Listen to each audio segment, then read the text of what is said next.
جو بڑا مہربان نہایت رحم والا ہے۔ یہ ایک سورہ ہے جس کو ہم نے نازل کیا اور اس کے احکام کو فرض کر دیا اور اس میں صاف صاف آیتیں نازل کی تاکہ تم یاد رکھو۔ بدکاری کرنے والی عورت اور بدکاری کرنے والا مرد جب ان کی بدکاری ثابت ہو جائے تو دونوں میں سے ہر ایک کو 100 درے مارو۔ اور اگر تم اللہ اور روز آخر پر ایمان رکھتے ہو تو اللہ کے قانون کو نافذ کرنے میں تمہیں ان پر ہرگز ترس نہ آئے، اور چاہیے کہ ان کی سزا کے وقت مسلمانوں کی ایک جماعت بھی موجود ہو۔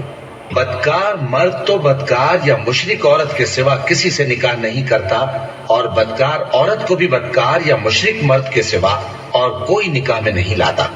اور یہ یعنی بدکار عورت سے نکاح کرنا مومنوں پر حرام ہے۔ اور جو لوگ پرہیزگار عورتوں کو بدکاری کا عیب لگائیں اور اس پر 4 گواہ نہ لائیں تو ان کو 80 درے مارو اور کبھی ان کی شہادت قبول نہ کرو، اور یہی بد کردار ہیں۔ ہاں، جو اس کے بعد توبہ کر لیں اور اپنی حالت سنوار لیں تو اللہ بھی بخشنے والا ہے، مہربان ہے۔ اور جو لوگ اپنی بیویوں پر بدکاری کی تہمت لگائیں اور خود ان کے سوا اور گواہ نہ ہوں تو ہر ایک کی شہادت یہ ہے کہ پہلے تو 4 بار اللہ کی قسم کھائے کہ بے شک وہ سچا ہے، اور 5ویں بار یہ کہے کہ اگر وہ جھوٹا ہو تو اس پر اللہ کی لعنت۔ اور عورت سے سزا کو یہ بات ٹال سکتی ہے کہ وہ پہلے 4 بار اللہ کی قسم کھائے کہ بے شک یہ جھوٹا ہے، اور 5ویں دفعہ یوں کہے کہ اگر یہ سچا ہو تو مجھ پر اللہ کا غضب نازل ہو۔ اور اگر تم پر اللہ کا فضل اور اس کی مہربانی نہ ہوتی تو بہت سی خرابیاں پیدا ہو جاتی۔ اور یہ کہ اللہ توبہ قبول کرنے والا ہے، حکیم ہے۔ جن لوگوں نے یہ بہتان باندھا ہے وہ تمہیں میں سے ایک جماعت ہے، اس کو اپنے حق میں برا نہ سمجھنا، بلکہ وہ تمہارے لیے اچھا ہے۔ ان میں سے جس شخص نے گناہ کا جتنا حصہ لیا اس کے لیے اتنا وبال ہے، اور جس نے ان میں سے اس بہتان کا بڑا بوجھ اٹھایا ہے اس کو بڑا عذاب ہوگا۔ جب تم نے وہ بات سنی تھی تو مومن مردوں اور عورتوں نے کیوں اپنے دلوں میں نیک گمان نہ کیا، اور کیوں نہ کہہ دیا کہ یہ کھلم کھلا بہتان ہے؟ یہ بہتان لگانے والے اپنی بات کی تصدیق کے لیے 4 گواہ کیوں نہ لائے؟ تو جب یہ گواہ نہیں لا سکے تو اللہ کے نزدیک یہی جھوٹے ہیں۔ اور اگر دنیا اور آخرت میں تم پر اللہ کا فضل اور اس کی رحمت نہ ہوتی تو جس شکل میں تم منہمک تھے اس کی وجہ سے تم پر بڑا سخت عذاب نازل ہوتا، جب تم اپنی زبانوں سے اس کا ایک دوسرے سے ذکر کرتے تھے اور اپنے منہ سے ایسی بات کہتے تھے جس کا تم کو کچھ بھی علم نہ تھا، اور تم اسے ایک ہلکی بات سمجھتے تھے، حالانکہ اللہ کے نزدیک وہ بڑی بھاری بات تھی۔ اور جب تم نے اسے سنا تھا تو کیوں نہ کہہ دیا کہ ہمیں شایع نہیں کہ ایسی بات زبان پر لائیں؟ پروردگار تو پاک ہے، یہ تو بہت بڑا بہتان ہے۔ اللہ تمہیں نصیحت کرتا ہے کہ اگر مومن ہو تو پھر کبھی ایسا کام نہ کرنا،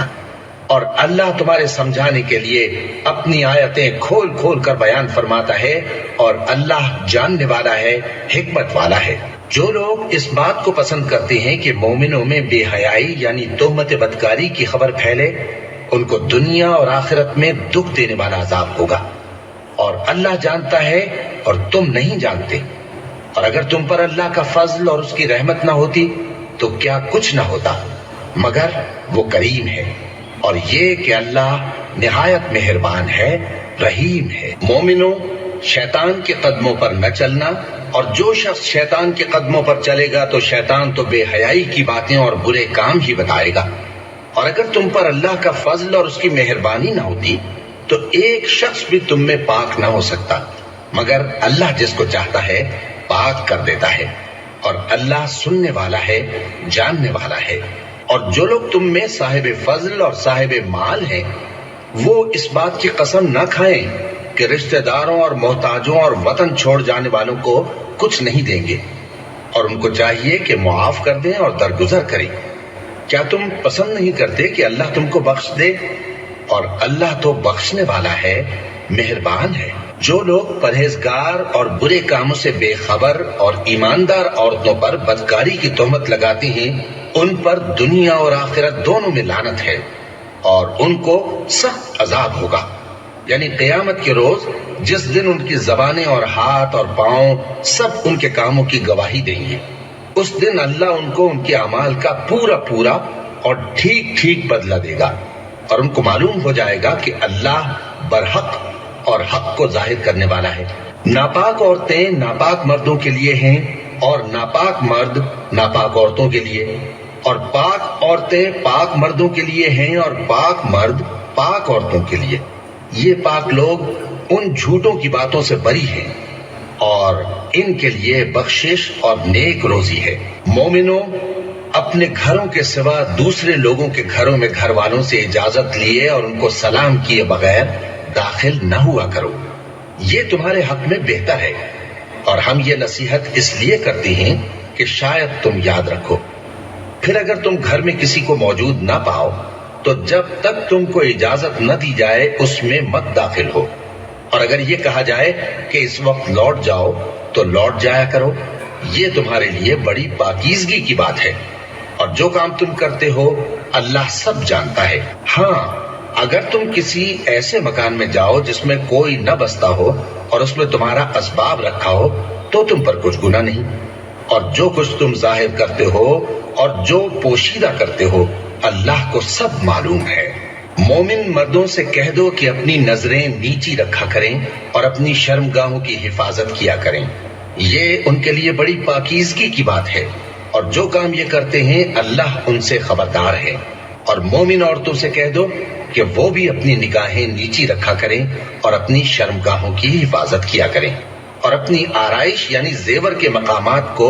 ظاہر نہ ہونے دیا کریں مگر جو اس میں سے کھلا رہتا ہو،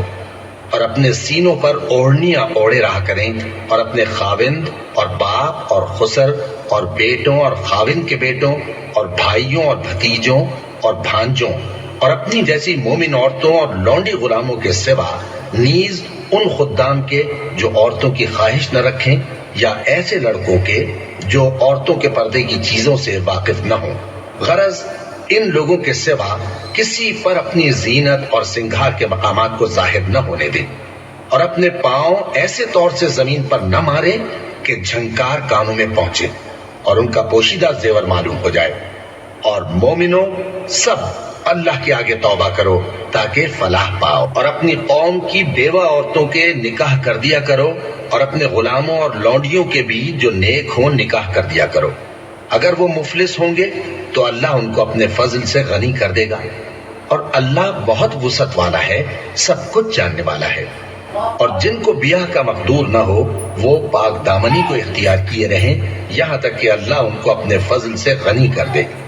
اور جو غلام تم سے مکاتبت یعنی مال دے کر پروانہ آزادی کی تحریر چاہیں، اگر تم ان میں صلاحیت اور نیکی پاؤ تو ان سے مکاتبت کر لو، اور اللہ نے جو مال تم کو بخشا ہے اس میں سے ان کو بھی دو۔ اور اپنی باندیوں کو اگر وہ پاک دامن رہنا چاہیں تو دنیاوی زندگی کے فوائد حاصل کرنے کے لیے بدکاری پر مجبور نہ کرنا، اور جو ان کو مجبور کرے گا تو ان بیچاریوں کے مجبور کیے جانے کے بعد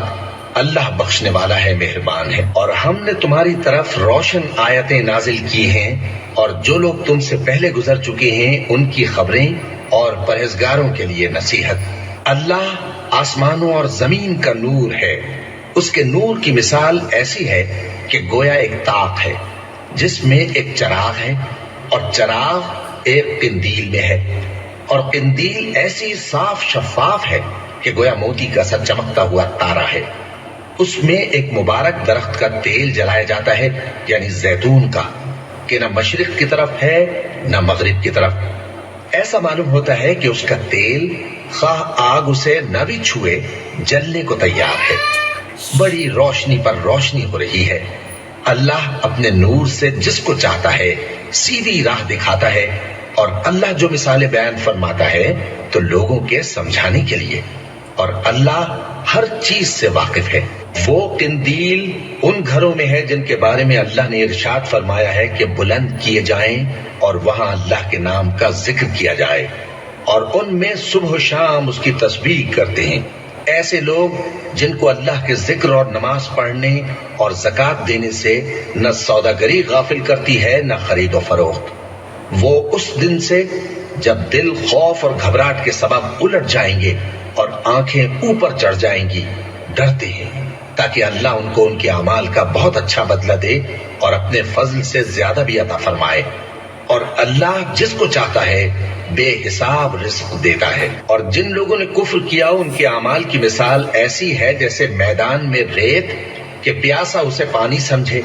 یہاں تک کہ جب اس کے پاس آئے تو اسے کچھ بھی نہ پائے اور اللہ ہی کو اپنے پاس دیکھے تو وہ اسے اس کا حساب پورا پورا چکا دے، اور اللہ جلد حساب کرنے والا ہے۔ یا ان کے اعمال کی مثال ایسی ہے جیسے گہرے سمندر میں اندھیرے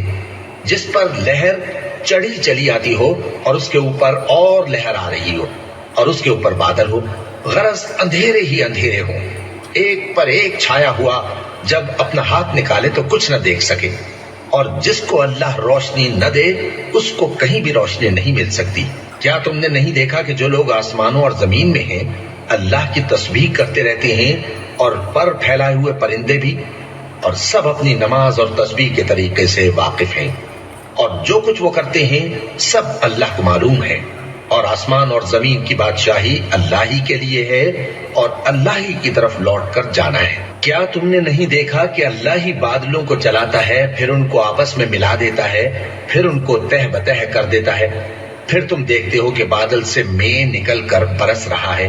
اور آسمان میں جو اولوں کے پہاڑ ہیں ان سے اولے نازل کرتا ہے تو جس پر چاہتا ہے اس کو برسا دیتا ہے اور جس سے چاہتا ہے ہٹا رکھتا ہے۔ اور بادل میں جو بجلی ہوتی ہے اس کی چمک آنکھوں کو خیرہ کر کے بینائی کو اچکے لیے جاتی ہے۔ اللہ ہی رات اور دن کو بدلتا رہتا ہے، اہل بصارت کے لیے اس میں بڑی عبرت ہے۔ اور اللہ ہی نے ہر چلنے پھرنے والے جاندار کو پانی سے پیدا کیا تو ان میں سے بعض ایسے ہیں کہ پیٹ کے بل چلتے ہیں، اور بعض ایسے ہیں جو 2 پاؤں پر چلتے ہیں، اور بعض ایسے ہیں جو 4 پاؤں پر چلتے ہیں۔ اللہ جو چاہتا ہے پیدا کرتا ہے، بے شک اللہ ہر چیز پر قادر ہے۔ ہم ہی نے روشن آیتیں نازل کی ہیں، اور اللہ جس کو چاہتا ہے سیدھے راستے کی طرف ہدایت کرتا ہے۔ اور بعض لوگ کہتے ہیں کہ ہم اللہ پر اور رسول پر ایمان لائے اور ان کا حکم مان لیا، پھر اس کے بعد ان میں سے ایک فریق پھر جاتا ہے، اور یہ لوگ صاحب ایمان ہی نہیں ہیں۔ اور جب ان کو اللہ اور اس کے رسول کی طرف بلایا جاتا ہے تاکہ پیغمبر ان کا قضیہ چکا دیں تو ان میں سے ایک فریق منہ پھیر لیتا ہے، اور اگر ان کو حق ملتا ہو تو اس کی طرف قبول کر کے چلے آتے ہیں۔ کیا ان کے دلوں میں بیماری ہے یا یہ شک میں ہیں، یا ان کو یہ خوف ہے کہ اللہ اور اس کا رسول ان پر ظلم کریں گے؟ نہیں، بلکہ یہ خود ہی ظالم ہے۔ مومنوں کی تو یہ بات ہے کہ جب اللہ اور اس کے رسول کی طرف بلائے جائیں تاکہ وہ ان میں فیصلہ کریں تو کہیں کہ ہم نے حکم سن لیا اور مان لیا، اور یہی لوگ فلاح پانے والے ہیں۔ اور جو شخص اللہ اور اس کے رسول کی فرما برداری کرے گا اور اس سے ڈرے گا اور اس کا تقوی اختیار کرے گا تو ایسے ہی لوگ مراد کو پہنچنے والے ہیں۔ اور یہ اللہ کی سخت سخت قسمیں کھاتے ہیں کہ اگر تم ان کو حکم دو تو سب گھروں سے نکل کھڑے ہوں۔ کہہ دو کہ قسمیں مت کھاؤ، پسندیدہ فرما برداری درکار ہے، بے شک اللہ تمہارے سب اعمال سے خبردار ہے۔ کہہ دو کہ اللہ کی فرما برداری کرو اور رسول کے حکم پر چلو، اگر منہ موڑو گے تو رسول پر اس چیز کا ادا کرنا ہے جو ان کے ذمے ہے، اور تم پر اس چیز کا ادا کرنا ہے جو تمہارے ذمے ہے۔ اور اگر تم ان کے فرمان پر چلو گے تو سیدھا راستہ پالو گے، اور رسول کے ذمے تو صاف صاف پہنچا دینا ہے۔ جو لوگ تم میں سے ایمان لائے اور نیک کام کرتے رہے ان سے اللہ کا وعدہ ہے کہ ان کو ملک کا حاکم بنا دے گا، جیسا ان سے پہلے لوگوں کو حاکم بنایا تھا، اور ان کے دین کو جسے اس نے ان کے لیے پسند کیا ہے مستحکم و پائیدار کرے گا، اور خوف کے بعد ان کو امن بخشے گا۔ وہ میری عبادت کریں گے اور میرے ساتھ کسی چیز کو شریک نہ بنائیں گے، اور جو اس کے بعد کفر کرے تو ایسے ہی لوگ بد کردار ہیں۔ اور نماز پڑھتے رہو اور زکوٰۃ دیتے رہو اور پیغمبر کے فرمان پر چلتے رہو تاکہ تم پر رحمت کی جائے، اور ایسا خیال نہ کرنا کہ کافر لوگ ہم کو زمین میں مغلوب کر دیں گے، ان کا ٹھکانہ دوزخ ہے اور وہ بہت برا ٹھکانہ ہے۔ مومنوں، تمہارے باندی غلام اور جو بچے تم میں سے بلوغ کو نہیں پہنچے 3 دفعہ یعنی 3 اوقات میں تم سے اجازت لیا کریں، ایک تو نماز فجر سے پہلے، اور دوسرے گرمی کی دوپہر کو جب تم کپڑے اتار دیتے ہو، اور تیسرے عشاء کی نماز کے بعد۔ یہ 3 وقت تمہارے پردے کے ہیں، ان کے آگے پیچھے یعنی دوسرے وقتوں میں نہ تم پر کچھ گناہ ہے اور نہ ان پر کہ کام کاج کے لیے ایک دوسرے کے پاس آتے رہتے ہو۔ اس طرح اللہ اپنی آیتیں کھول کھول کر بیان فرماتا ہے، اور اللہ بڑا علم والا ہے، بڑا حکمت والا ہے۔ اور جب تمہارے لڑکے بالغ ہو جائیں تو ان کو بھی اسی طرح اجازت لینی چاہیے جس طرح ان سے اگلے یعنی بڑے آدمی اجازت حاصل کرتے رہے ہیں۔ اس طرح اللہ تم سے اپنی آیتیں کھول کھول کر بیان فرماتا ہے، اور اللہ جاننے والا ہے، حکمت والا ہے۔ اور بڑی عمر کی عورتیں جن کو نکاح کی توقع نہیں رہی اور وہ زائد کپڑے اتار کر سر ننگا کر لیا کریں تو ان پر کچھ گناہ نہیں، بشرطے کہ اپنی زینت کی چیزیں نہ ظاہر کریں، اور اگر اس سے بھی بچیں تو یہ ان کے حق میں بہتر ہے، اور اللہ سنتا ہے، جانتا ہے۔ نہ تو اندھے پر کچھ گناہ ہے، اور نہ لنگڑے پر، اور نہ بیمار پر، اور نہ خود تم پر کہ اپنے گھروں سے کھانا کھاؤ، یا اپنے باپ دادا کے گھروں سے، یا اپنی ماؤں کے گھروں سے، یا بھائیوں کے گھروں سے، یا اپنی بہنوں کے گھروں سے، یا اپنے چچاؤں کے گھروں سے، یا اپنی پھوپھیوں کے گھروں سے، یا اپنے ماموؤں کے گھروں سے، یا اپنی خالاؤں کے گھروں سے، یا اس گھر سے جس کی کنجیاں تمہارے ہاتھ میں ہوں، یا اپنے دوستوں کے گھروں سے۔ اور اس کا بھی تم پر کچھ گناہ نہیں کہ سب مل کر کھانا کھاؤ یا جدا جدا۔ پھر جب گھروں میں جایا کرو تو اپنے گھر والوں کو سلام کیا کرو، یہ اللہ کی طرف سے مبارک اور پاکیزہ تحفہ ہے۔ اس طرح اللہ اپنی آیتیں کھول کھول کر بیان فرماتا ہے تاکہ تم سمجھو۔ مومن تو وہ ہیں جو اللہ پر اور اس کے رسول پر ایمان لائے، اور جب کبھی ایسے کام کے لیے جو جمع ہو کر کرنے کا ہو پیغمبر کے پاس جمع ہوں تو ان سے اجازت لیے بغیر چلے نہیں جاتے۔ اے پیغمبر، جو لوگ تم سے اجازت حاصل کرتے ہیں وہی اللہ پر اور اس کے رسول پر ایمان رکھتے ہیں۔ سو جب یہ لوگ تم سے کسی کام کے لیے اجازت مانگا کریں تو ان میں سے جسے چاہا کرو اجازت دے دیا کرو، اور ان کے لیے اللہ سے بخشش مانگا کرو، کچھ شک نہیں کہ اللہ بخشنے والا ہے، مہربان ہے۔ مومنو، پیغمبر کے پکارنے کو ایسا خیال نہ کرنا جیسا تم آپس میں ایک دوسرے کو پکارتے ہو۔ بے شک اللہ کو وہ لوگ معلوم ہیں جو تم میں سے آنکھ بچا کر کھسک جاتے ہیں۔ تو جو لوگ ان کے حکم کی مخالفت کرتے ہیں ان کو ڈرنا چاہیے کہ ایسا نہ ہو کہ ان پر کوئی آفت پڑ جائے یا تکلیف دینے والا عذاب نازل ہو۔ دیکھو، جو کچھ آسمانوں اور زمین میں ہے سب اللہ ہی کا ہے۔ جس طریق پر تم ہو وہ اسے جانتا ہے، اور جس روز لوگ اس کی طرف لوٹائے جائیں گے تو جو عمل وہ کرتے رہے وہ ان کو بتا دے گا، اور اللہ ہر چیز سے واقف ہے۔